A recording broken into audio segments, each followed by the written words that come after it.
tout ça. Alors, l'on pourrait dire d'emblée que la principale caractéristique est le succès planétaire et aussi intergénérationnel, ce qui est plutôt rare, de la formule Colombo, au sens ici pas tout à fait global que lui donne Kawalti dans ses études sur les formules dans la culture populaire, qui se rapproche un peu plus d'un genre. Ici, c'est vraiment l'idée d'une spécificité d'une formule qui serait colombienne à l'intérieur du genre beaucoup plus vaste des fictions policières. Donc là, on pourrait dire d'emblée que la principale caractéristique de cette formule, de la formule Colombo, tient à la rencontre entre un procédé, l'énigme policière inversée, une mythologie que l'on peut hâtivement résumer comme celle de l'Underground Genius Sleuth, et une idéologie, tout aussi hâtivement, la tension entre les classes sous-tendant l'American Dream.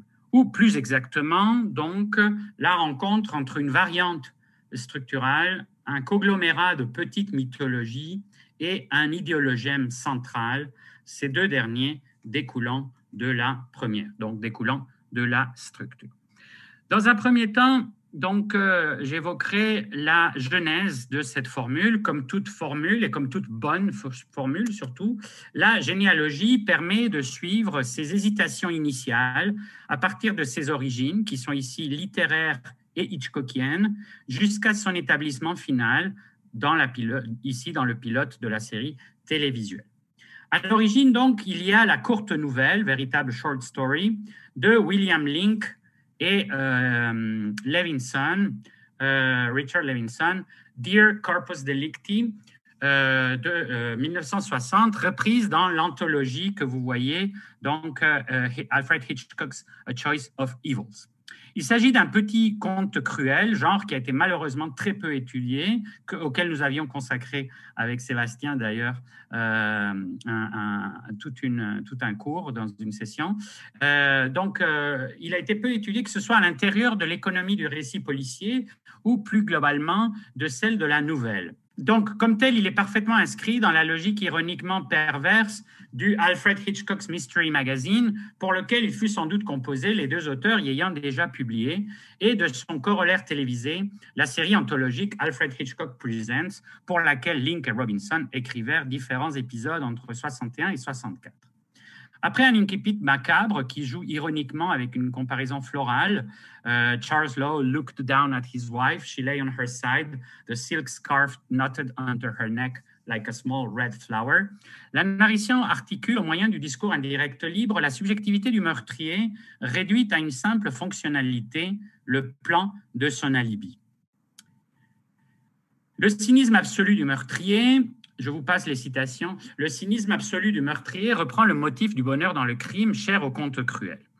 La scène du surgissement de l'inspecteur est réduite à minima. Et là, je vous cite par contre, « A slight, insignificant little man stood near the stairway. He came forward, holding his hat. Lieutenant Fisher, he said, 45%.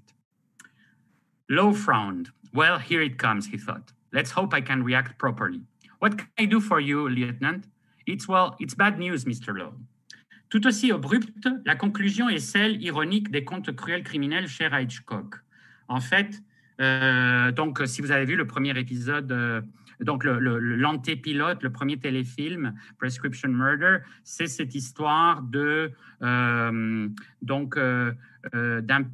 psychiatre, il deviendra psychiatre par la suite, d'un psychiatre qui élimine sa femme et il crée un alibi avec sa maîtresse qui l'accompagne dans un avion, qui fait une grande scène de ménage, qui disparaît.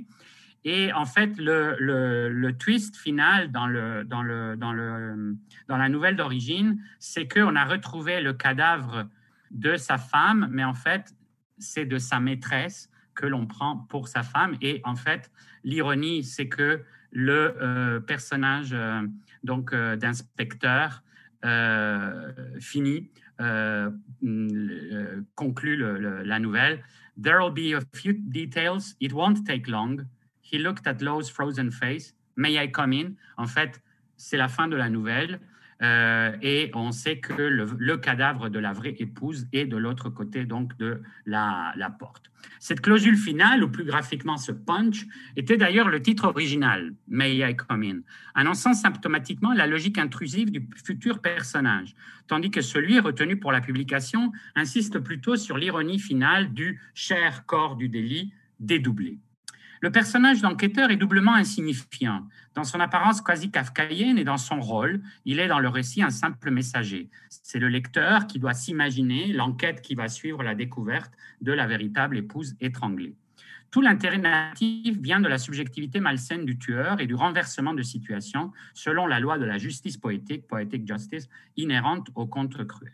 Ce conte fournit la même année la base d'un téléfilm diffusé au sein de l'émission anthologique de fiction policière à énigmes de Chevy Mystery, Enough Rope, titre encore une fois ironique, mais qui cette fois-ci renvoie symptomatiquement au travail de l'enquêteur, qui laisse assez de cordes au présumé coupable pour que celui-ci se pende.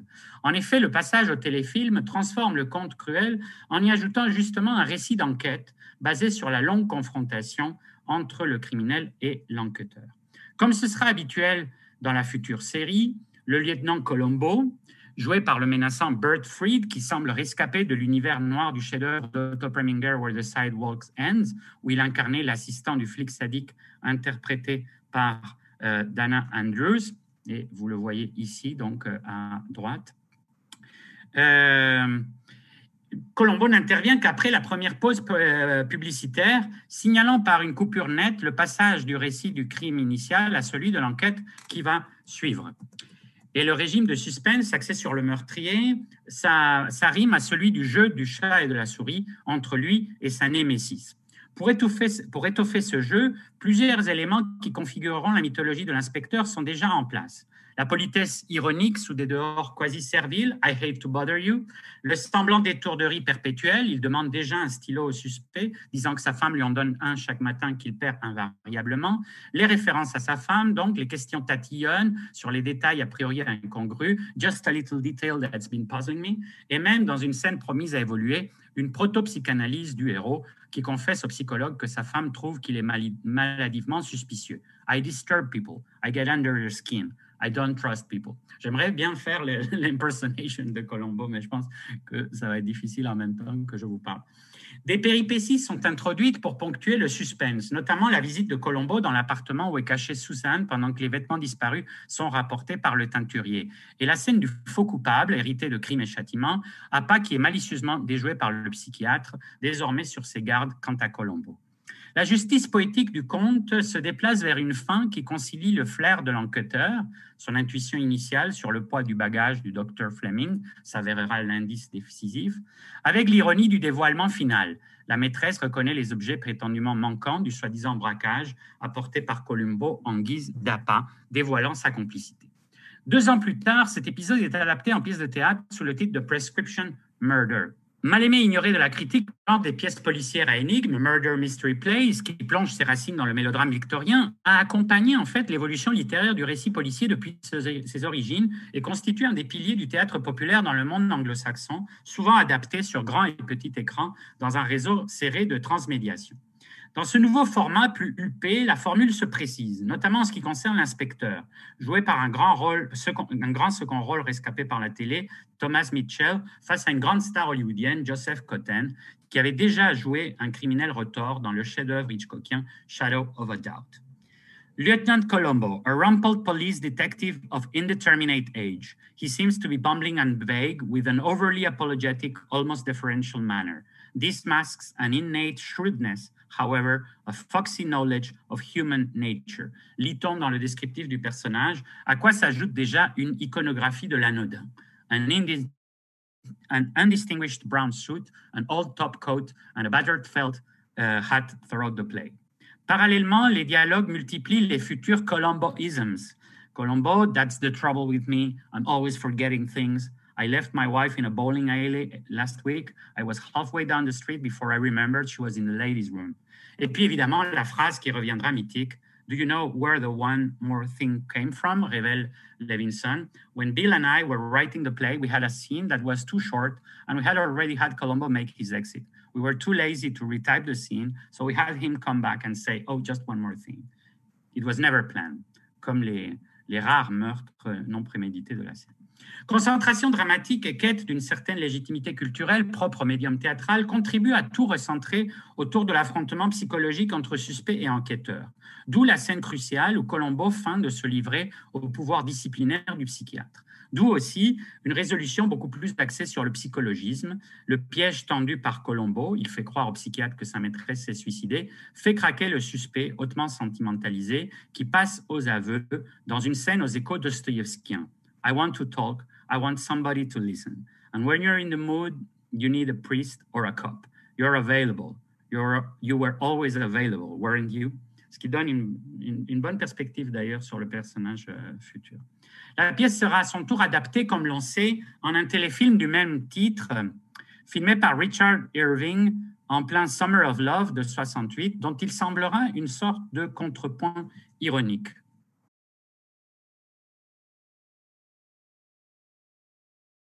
Quelques modifications sont introduites pour mieux cadrer dans le nouveau médium, altérant notamment la fin, où le piège devient plus alambiqué, exhibant un cadavre de la maîtresse qui se cache pour écouter le dialogue entre Colombo et le psychiatre, et le personnage du meurtrier est vaincu par son hubris manipulatrice.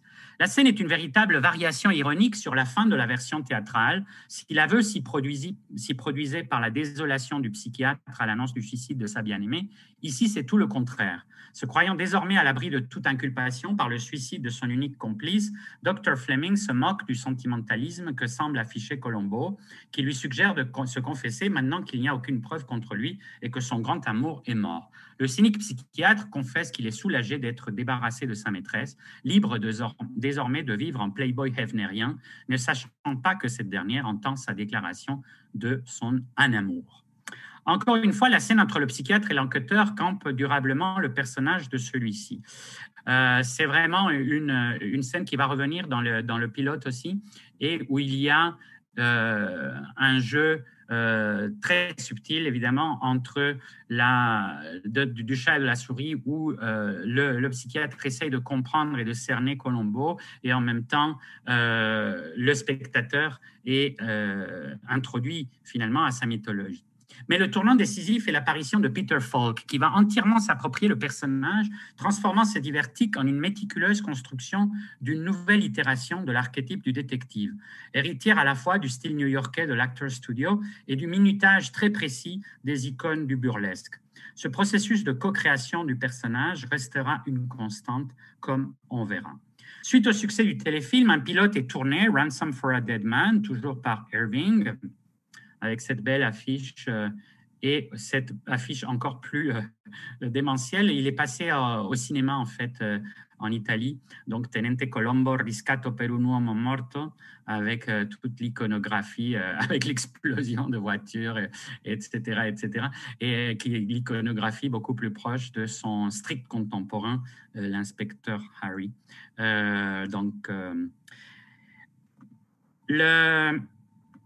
Donc, Ransom for a Dead Man transforme le canevas de Prescription Murder en une véritable formule.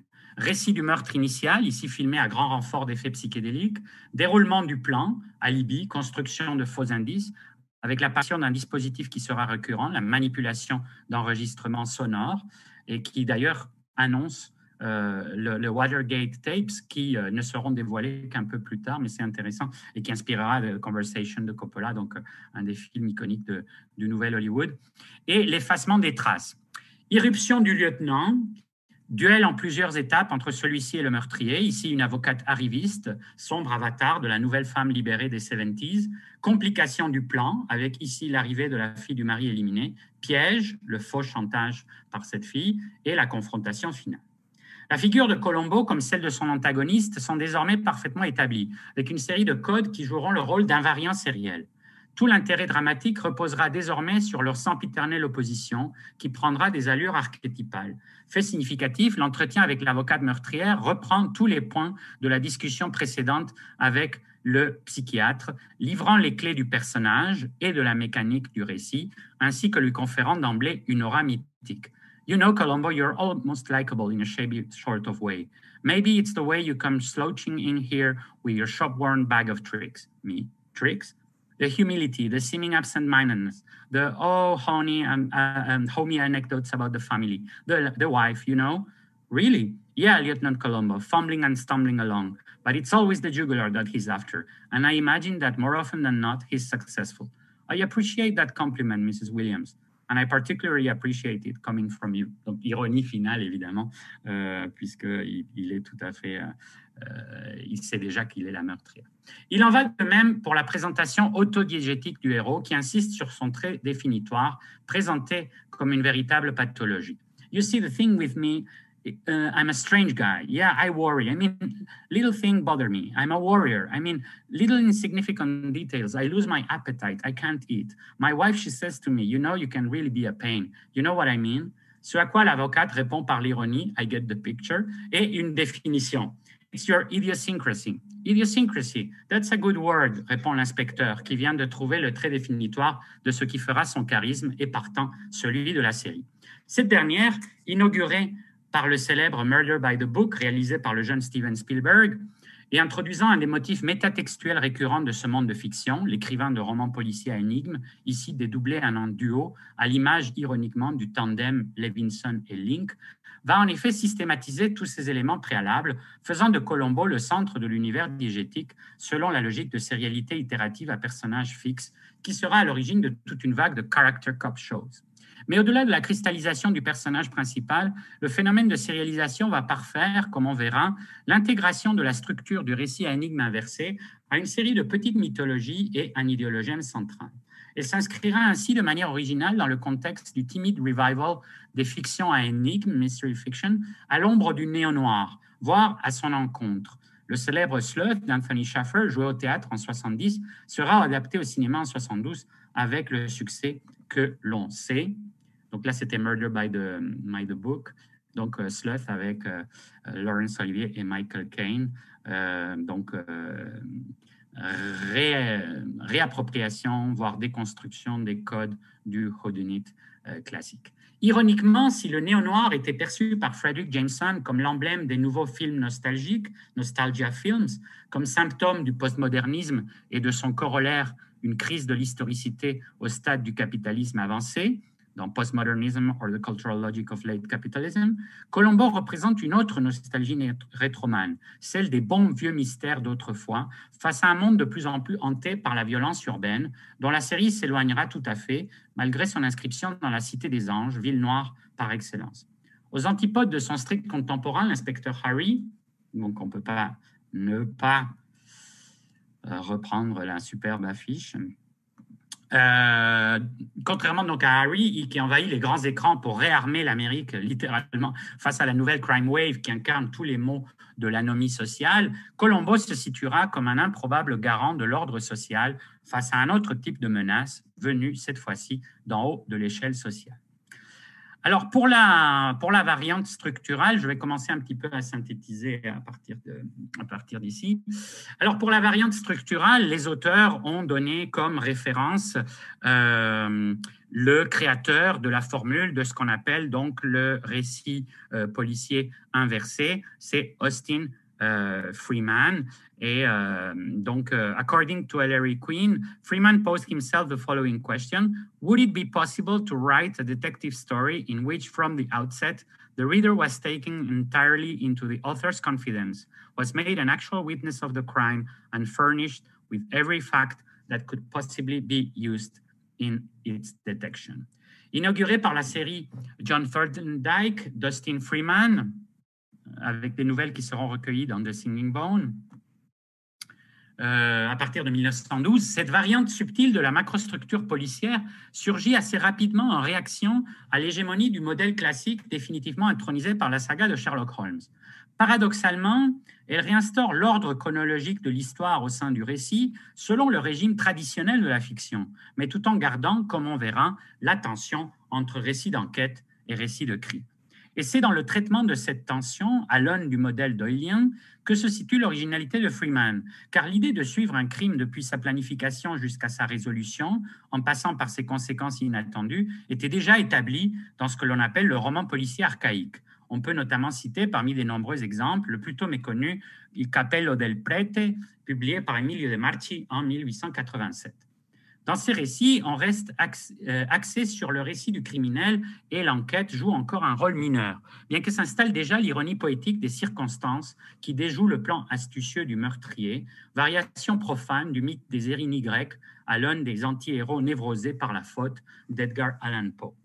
Pour ce qui est du duel dialectique, à la au niveau des interrogatoires et de la mécanique qui s'installe entre le coupable et l'enquêteur, la référence incontournable explicitement avouée par les créateurs de Colombo reste évidemment Crime et Châtiment, de 1866.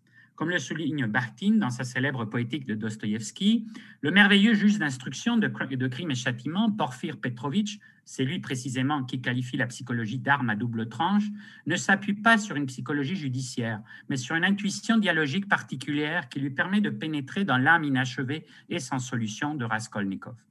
Les trois rencontres de Porfir et de Raskolnikov ne sont pas des interrogatoires policiers classiques, non pas du fait qu'elles ne se déroulent pas dans les règles, ce que Porfir souligne continuellement, mais parce qu'elles rompent avec les fondements même des rapports psychologiques traditionnels entre le juge d'instruction et le criminel, ce que souligne Dostoïevski. Ces trois rencontres sont d'authentiques et de merveilleux dialogues polyphoniques.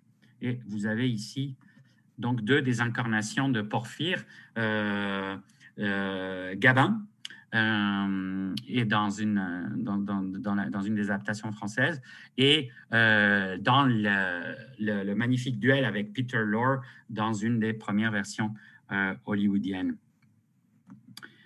Mais ironiquement, c'est à l'encontre de cette tradition du récit criminel que Haycraft appellera Inside-Out Crime Story dans son étude pionnière Murder for Pleasure de 1941, que Freeman élabore son inversion du modèle policier. Freeman's evident interest in detective fiction lay in the opportunity it affords for delineation of scientific techniques of detection. His innovative creation of the inverted detective story thus became Freeman's means for replacing the human interest plot of a detective hunting a criminal with an abstract intellectual drama of problem solving. Dès lors, les deux modèles, le récit de détection axé sur le criminel et l'enquête inversée, vont cohabiter. Alors, bon, là, je donne un peu quelques exemples, mais les deux modèles, en fait, peuvent se combiner, comme dans l'un des grands succès du maître du suspense lui-même, Dial M for Murder, de 1954. Adapté du téléfilm est la pièce éponyme de Frederick Knott. Bien qu'il ne soit pas cité par Link et Levinson, c'est peut-être l'ancêtre le plus direct de leur création. Malgré l'emprise narrative du récit du criminel, qui doit ajuster son plan machiavélique à un tournant imprévu, et la bipartition du rôle de l'enquêteur entre l'écrivain de romans policiers new-yorkais et l'inspecteur Hubbard. Ce dernier, traînant déjà un imperméable qui jouera un rôle crucial dans la résolution de l'enquête, déstabilise les autres personnages et le spectateur par une argumentation détournée. Et, petit détail révélateur qui devient après coup un de ces plagiats par anticipation chers à Pierre Bayard, hésite au seuil de la porte avant de poser une dernière question. Par ailleurs, un an avant le début de la série, Elio Petri avait transformé la structure de l'enquête inversée en une mécanique satirique et kafkaïenne dans Indagine su un cittadino al di sopra di ogni sospetto.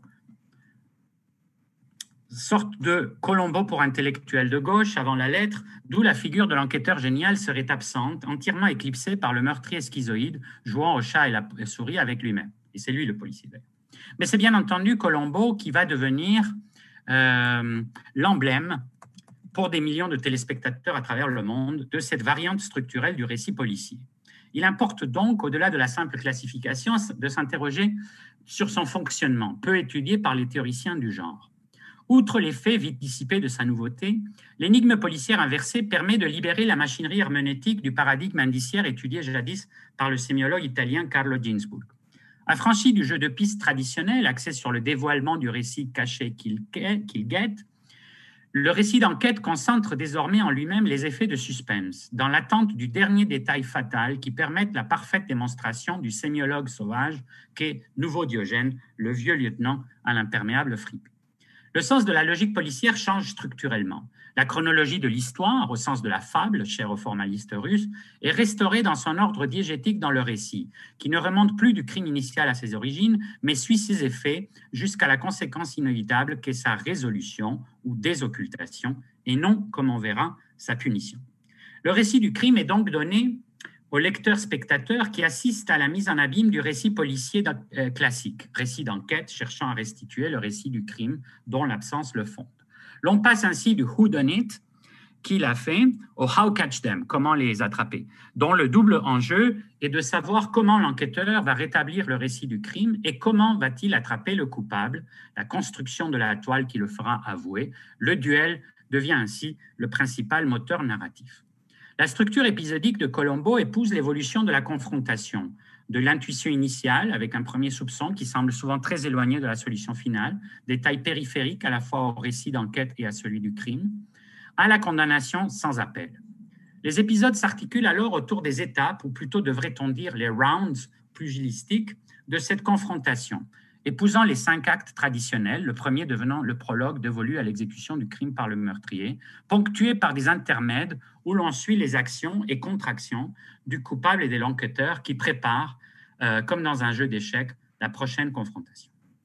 La dialectique sérielle, qui pour d'aucuns est celle de la culture populaire dans sa globalité, entre répétition et variation, est ainsi poussée à l'extrême, l'intégrant à l'intérieur même de chaque épisode. Les entrées tactiques et les fausses sorties de Colombo semblent alors littéralement incarner le principe freudien du fort da, où divers théoriciens ont vu la logique même du désir de fiction. Si dans le récit classique, je cite Reuter, le savoir, sa distribution, sa dissimulation, ses possibilités de reconstruction organisent l'écriture et la narration, ici c'est plutôt le spectacle de l'opposition autour du savoir des deux pôles, d'où la réformulation, apparemment minime, qui s'impose par rapport à la définition de Mark Litz dans Pour lire le roman policier. Et je transforme sa citation, on pourrait ramener le récit d'énigmes criminelles inversées à 2 notions de base, voir et dire. Quelqu'un, le criminel, a tué en étant vu du seul spectateur et ne veut pas le dire. Quelqu'un d'autre, le détective, n'a pas vu mais va reconstituer par sa parole ce qu'il n'a pu voir. Lorsque le dire va coïncider avec le voir, l'énigme sera résolue. D'où le rôle essentiel du dialogue, qui s'accorde bien avec les impératifs structuraux de la télévision, héritière en cela plus du théâtre que du cinéma, en ce qui est essentiellement un long interrogatoire et l'importance majeure de l'aveu, à l'instar de la pénalité inquisitoriale. Illustration inattendue du célèbre constat contemporain de la série de Michel Foucault, l'homme en Occident est devenu une bête d'aveu. Et si l'opposition entre enquêteur et coupable se double traditionnellement du jeu entre l'écriture et la lecture, où l'auteur dissimule et le lecteur tente d'élucider, ici le jeu se déplace autour de la double rivalité entre le spectateur et l'enquêteur, mais aussi le coupable. Comment ce dernier va tenter de s'en sortir? Comment Colombo va finir par l'attraper? Parfois subsiste un élément de l'intrigue traditionnelle, à savoir la reconstitution des motivations du crime initial, variante dite du why done it, pourquoi il l'a fait. Il en va de même pour le jeu des indices, qu'ils soient selon la typologie d'Anicombe, fictionnel, linguistique ou iconique, avec une nette prédilection pour les deuxièmes contenus dans les dialogues. Ici, c'est le surgissement des indices, voire en termes deleuziens, qui plaira à Silvano, le devenir indice, qui est le centre d'intérêt ainsi que leur rôle dans l'élaboration de l'argumentaire colombien. D'où le malin plaisir à essayer de cerner quel va être l'élément déclencheur de l'épiphanie dans l'esprit de l'inspecteur. Une même logique infléchit le jeu des leurres, ou façon de dissimuler les indices, qui tout aussi essentiel que dans la structure traditionnelle, est ici déplacée. Le suspense autour des étapes de la dissimulation du coupable est corollaire de son envers, le dévoilement par l'enquêteur. Pour ce qui est du jeu actentiel, nous avons une triade de rôles fixes stabilisés autour de Colombo, incarnation de la loi. La victime, le coupable, l'enquêteur. Contrairement au roman policier à énigmes traditionnel, le jeu des suspects s'estompe au profit du seul meurtrier. Le jeu centré sur les suspects successifs devient inopérant pour se concentrer sur le duel principal. La victime, contrainte structurelle de la série comme du roman à énigmes, reste à l'orée du texte, très vite éliminée. 2 autres catégories peuvent toutefois subsister, celles que les plans du coupable rendent nécessaires pour dissimuler la victime principale ou pour se défaire des témoins gênants, et, beaucoup moins présentes dans la série, celles qui brouilleraient l'enquête surgissant par hasard. La victime centrale est aussi au centre d'un cercle de relations dont l'enquête devra révéler le fonctionnement et ses enjeux, travail qui ici fonctionne aussi par rapport au coupable. Comme dans les fictions de l'âge d'or des mystery novels, le meurtrier n'est pas un professionnel du crime ni un malade mental, rarement un individu venant d'un autre milieu social que celui de la victime. Je cite Reuter. Mais l'aspect social se double ici d'une symbolique soulignée par Lilian Mathieu, je cite, « Être socialement supérieur, l'assassin atteste également une supériorité dans la réalisation de son forfait qu'il sait dissimuler ou mettre en scène de manière à égarer l'enquête. Le principal ressort de l'intrigue devient donc l'identification de l'erreur, souvent minuscule, qu'a commise le meurtrier dans ce qui apparaît pourtant comme un crime parfait, en d'autres termes, la faille dans la domination. L'aveu marque la fin du jeu et la fin du récit, sans donner lieu à des scènes particulièrement dramatiques. Je cite Reuters, « Seul importe véritablement le triomphe cognitif, la découverte du coupable et de la vérité, reconnue par le cercle des protagonistes. L'ordre non contesté est donc rétabli au travers de la clarté du discours explicatif final. Le but du jeu est atteint, le coupable est vaincu aux échecs, le puzzle est reconstitué. » La série est traversée par la tension entre l'antipsychologisme propre au récit à énigme et le recentrage structurel autour des actions et réactions du tueur, qui invite une certaine subjectivisation, voire une relative identification spectatorielle. La perte d'épaisseur des personnages, réduits à la pure fonctionnalité de leur rôle dans la mécanique du récit à énigme, subsiste dans l'aspect souvent froid et mécaniquement calculateur des tueurs colombiens.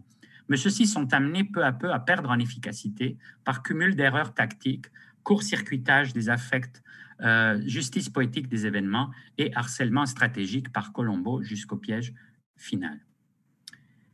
D'où le plaisir des spectateurs de voir ces figures du contrôle absolu, véritables control freaks, perdre lentement mais sûrement le contrôle.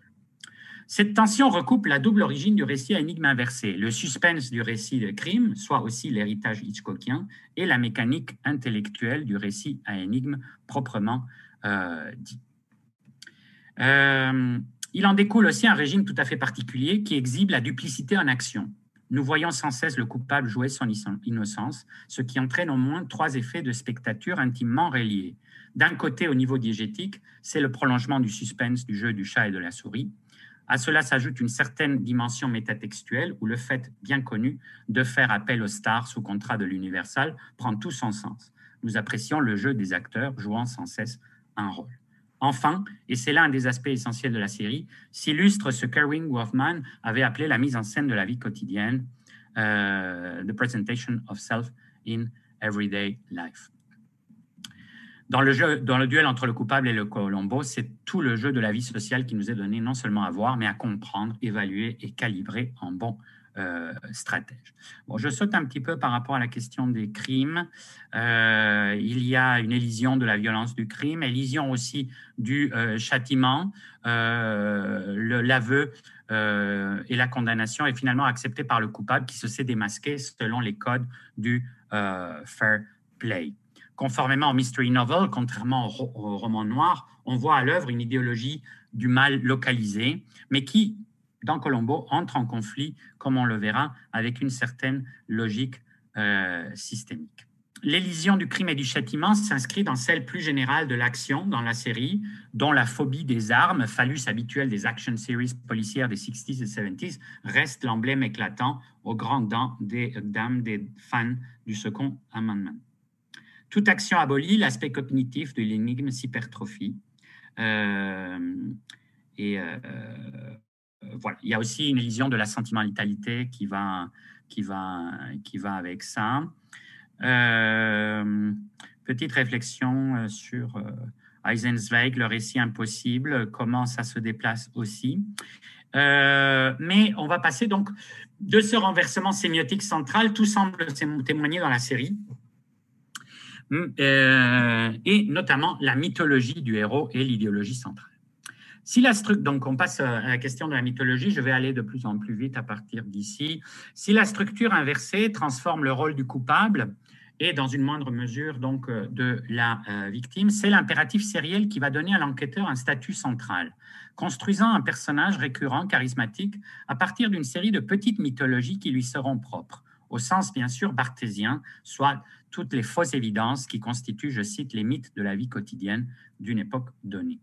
Dans la lignée des figures des grands détectives précédents, mais aussi en concurrence avec ses rivaux contemporains sur le petit écran et ailleurs. Sur l'axe paradigmatique du genre policier, Colombo occupe une place à plusieurs titres singulières.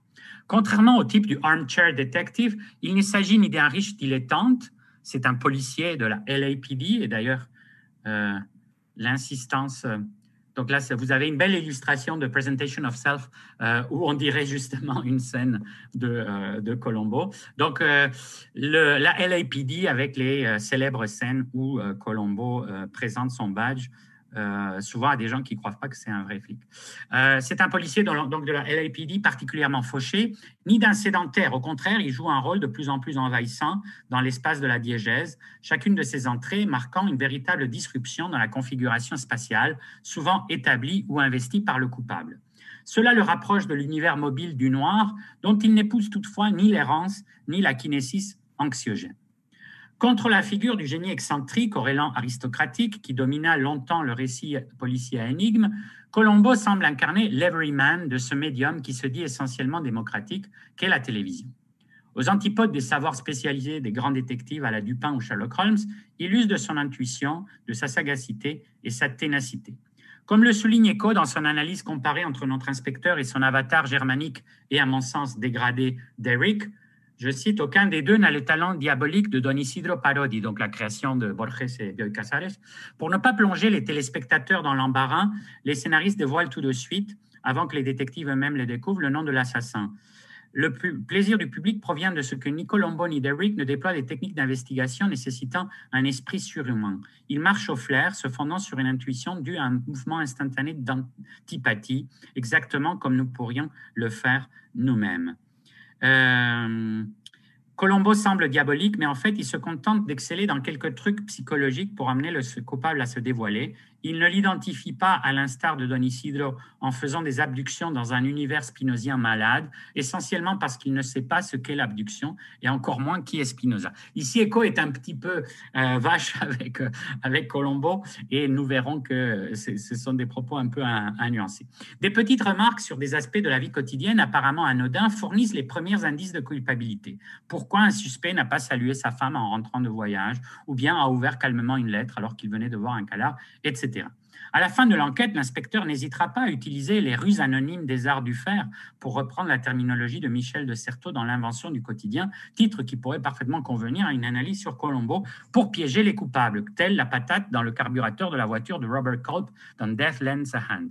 L'emploi fréquent du mensonge aux antipodes du fair play des détectives des whodunit classiques s'inscrit dans cette débrouillardise populaire, un malin et demi, opposé aux stratégies des puissants, appuyés sur leur domination des espaces, des choses, voire des temps. Bon, l'opposition entre l'intuition et la rationalité bureaucratique est souvent présente dans la série, notamment quand il est opposé à des figures emblématiques du Organization Man, étudié par William White dans son ouvrage éponyme de 1956, donc le FBI dans Ransom for a Dead Man, l'agence de détectives régie par Robert Culp sur fond de Watergate dans Death Lends a Hand, etc.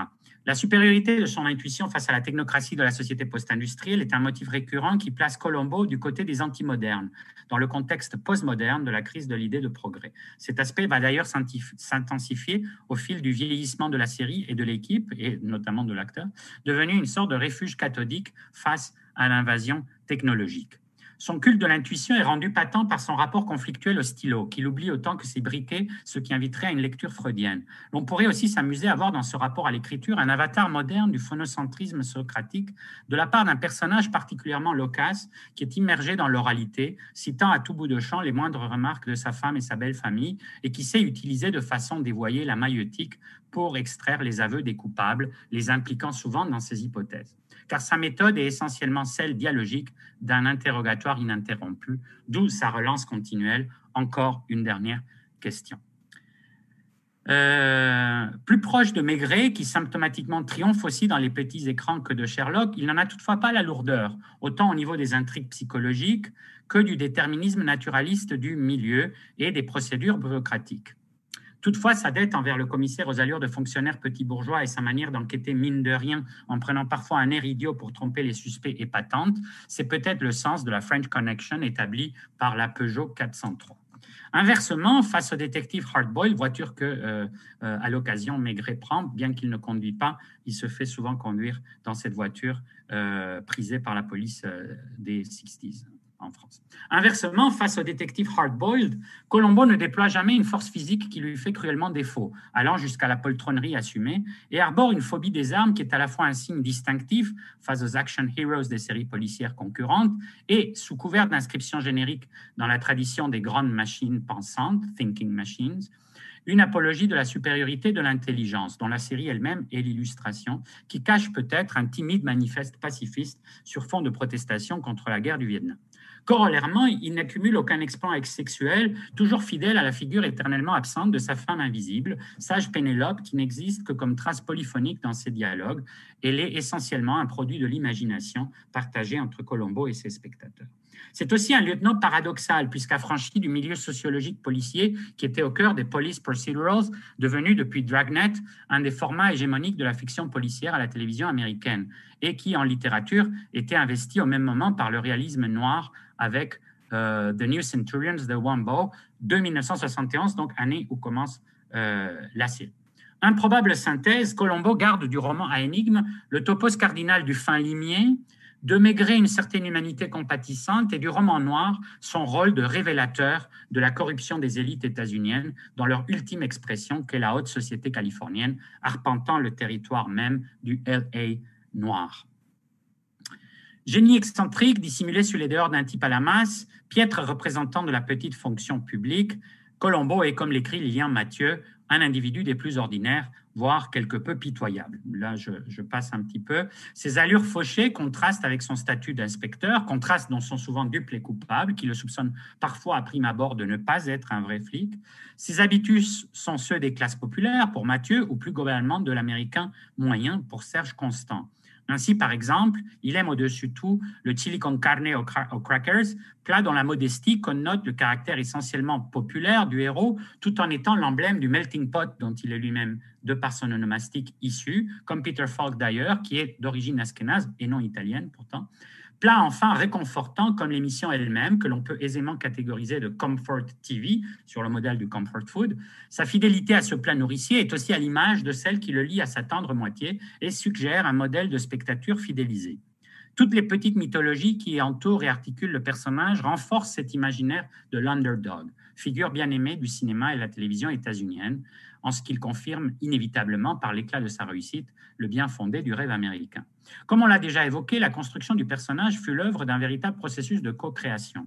Et c'est Colombo qui apporte, comme l'on sait, le célèbre imperméable. Accessoire promis à un statut mythologique, à l'instar des attributs iconiques des grands détectives, Pipe et Deerstalker pour Sherlock, Pipe et Chapeau pour Maigret, les orchidées pour Nero Wolfe, etc.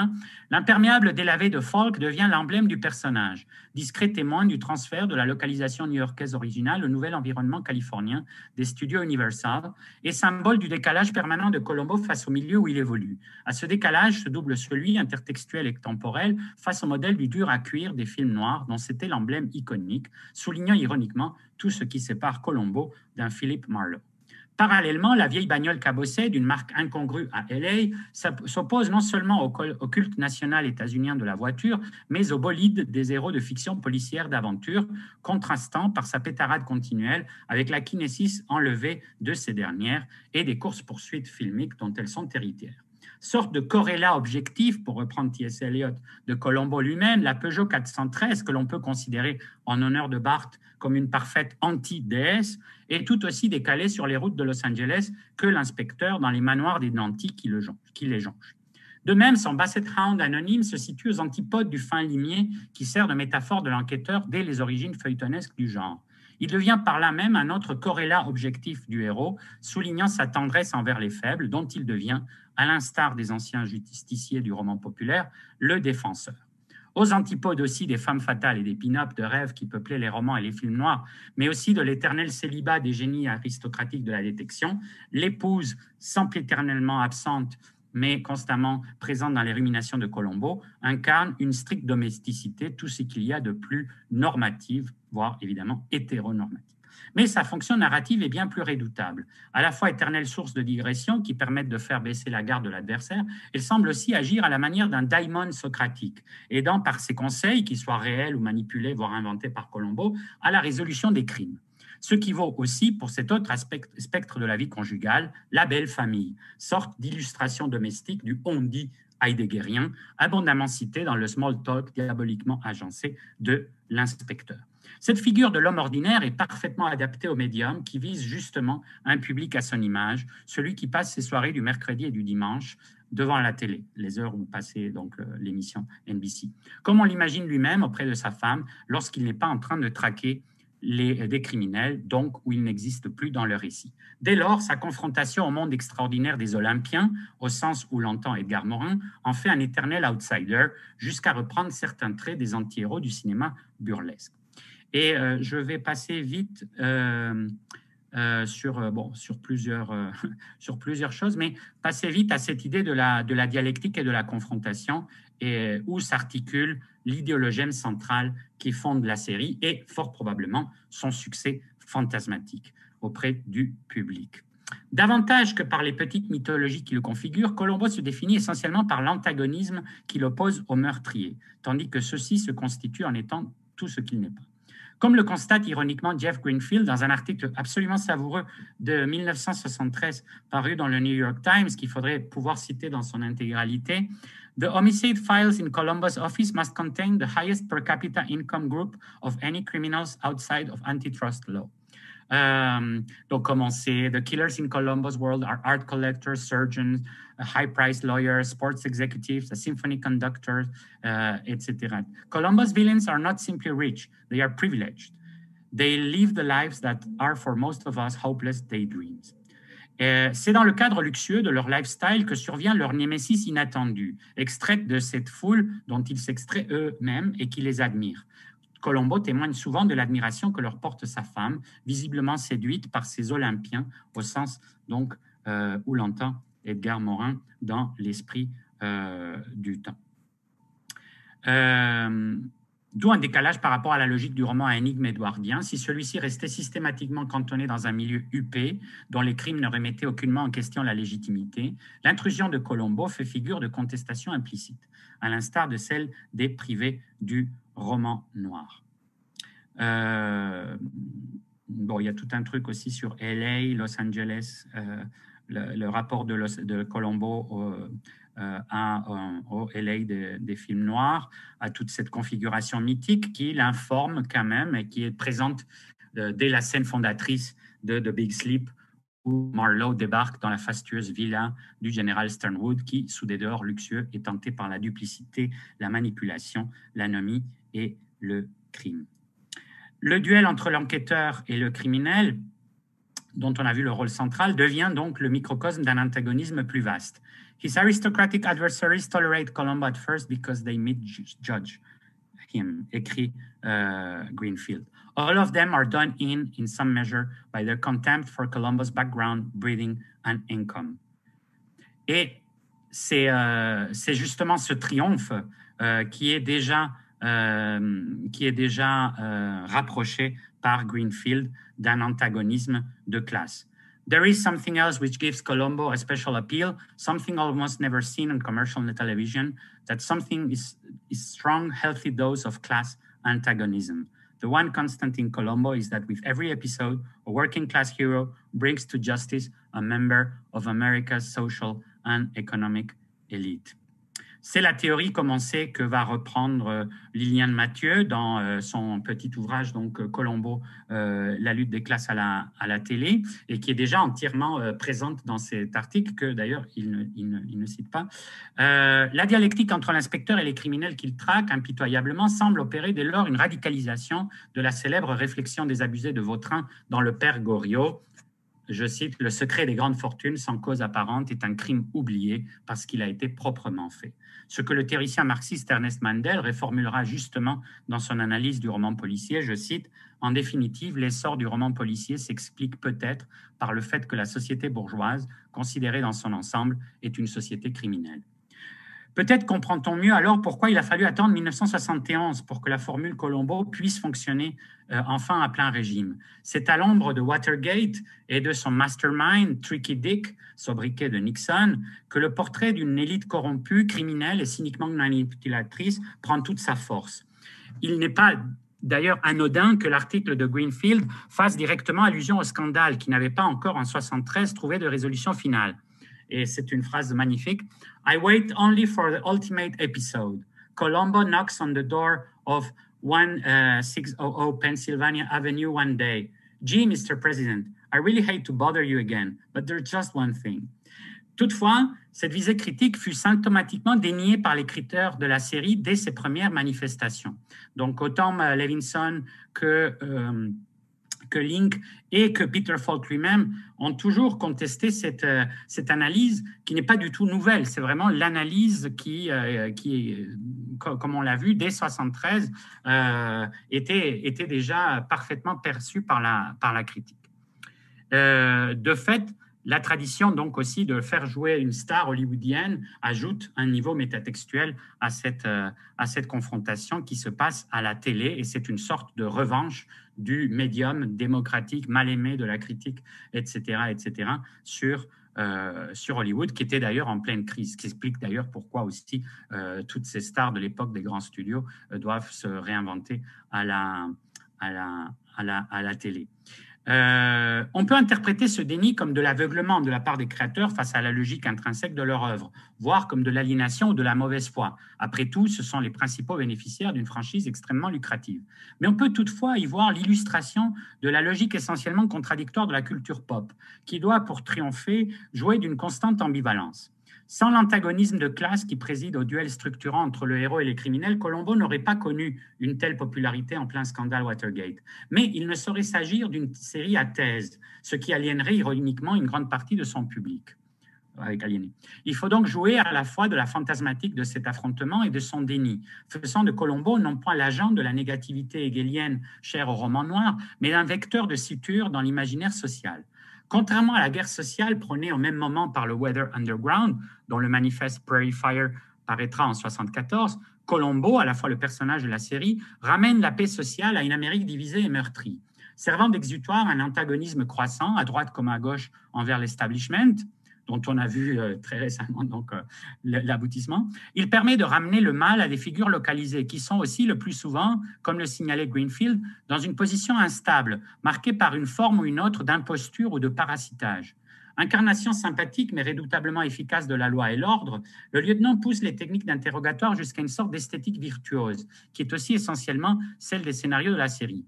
Qu'un policier devienne ainsi, en exaltant sous une forme quelque peu ludique les instruments les plus contestés de son métier, l'icône d'une nation dont la jeunesse conspuait encore les pigs, métaphore littéralisée au même moment où Colombo triomphe par Robert Crump dans les comic strips de Fritz the Cat, est symptomatique. Ce n'est donc pas le système qui est en cause, et encore moins l'ordre capitaliste dont Colombo est à sa manière le garant, que sa perversion. Or, à contrario du grand revival néo-noir, porté en grande partie par l'esprit contestataire et cinéphile du Nouvel Hollywood, il n'y a pas, ou très rarement, de réflexion dans la série sur les circonstances socio-historiques qui déterminent cette perversion. L'on peut tout au plus y voir implicitement une certaine critique de la nouvelle société hédoniste issue des swinging 60s, celle-là même qui, pour Daniel Bell, était en train de pousser les contradictions culturelles du capitalisme, titre de son célèbre ouvrage de 1976, jusqu'au point de rupture. La plupart des meurtriers et meurtrières de la série illustrent d'ailleurs la face sombre de la mid-decade, baptisée par Tom Wolfe dans son essai éponyme aussi de 1976, et théorisée par Christopher Lasch dans The Culture of Narcissism 3 ans plus tard. Que ce soit le psychiatre adultère de Prescription Murder, l'avocate arriviste de Ransom for a Dead Man ou le playboy parasite de Murder by the Book, pour ne citer que les 3 premières incarnations du mal colombien, nous voyons à l'œuvre une perversion narcissiste et hédoniste du rêve de bonheur incarné par les Olympiens dans la société de consommation et partant de l'American Dream. Que ce soit le petit homme, qui reste avant tout un membre particulièrement retors de la police, qui réintroduit l'ordre moral dans l'immoralisme décomplexé des élites, indiquerait alors, plutôt qu'une allégorie révolutionnaire de l'éveil du peuple, un timide retour aux bonnes vieilles valeurs dont Reagan allait faire le vecteur de sa révolution conservatrice. Donc, symptomatiquement, c'est un phénomène que nous avons déjà étudié pour une autre saga immensément populaire qui va clore la décennie inaugurée par Colombo, Star Wars. Plutôt qu'un compagnon, je renvoie aux articles que j'ai publiés sur Pop en Stock, donc sur notamment le lien entre la transformation du scénario original de Star Wars, les différentes étapes du scénario et sa résolution finale à l'ombre de cette pré-réganisation du entertainment qui précède le triomphe et peut-être l'accompagne à la manière de l'analyse qu'avait fait Krakauer sur Hitler. Bon, non pas qu'on va faire un parallélisme immédiat entre Reagan et Hitler, mais donc de Caligari à Hitler. Plutôt qu'un compagnon de route de la révolution prolétarienne, devrait-on donc voir dans Colombo un très lointain cousin de Luke Skywalker? Ni l'un ni l'autre, bien évidemment, mais plutôt une sorte d'entre-deux qui fait justement le succès de la série. Antagonisme de classe et critique moralisatrice implicite se combinent dans un même idéologème ambivalent qui a pu fédérer un public massif autant aux États-Unis qu'à l'échelle planétaire. Cela en fait-il une série foncièrement populiste au sens d'une critique des élites capitalistes avancées en un combat pour la liberté et l'égalité mené au nom des vertus populaires, je cite, comme l'entend Christopher Lasch dans son ouvrage posthume La révolte des élites et la trahison de la démocratie. C'est ce que semble indiquer la diffusion de la figure du petit lieutenant de police dans le discours social et l'imaginaire culturel, dont témoigne récemment un post d'Elizabeth Case intitulé Conjuring the Spirit of Colombo Against the High-Functioning Sociopathic 1%, et qui rejoint symptomatiquement une réflexion similaire de Liliane Mathieu. Mais quoi qu'il en soit, l'on ne saurait extraire la portée idéologique, aussi composite, voire confuse soit-elle, de la série, de sa logique structurale et des petites mythologies qui en découlent. Alors, je vais m'arrêter là.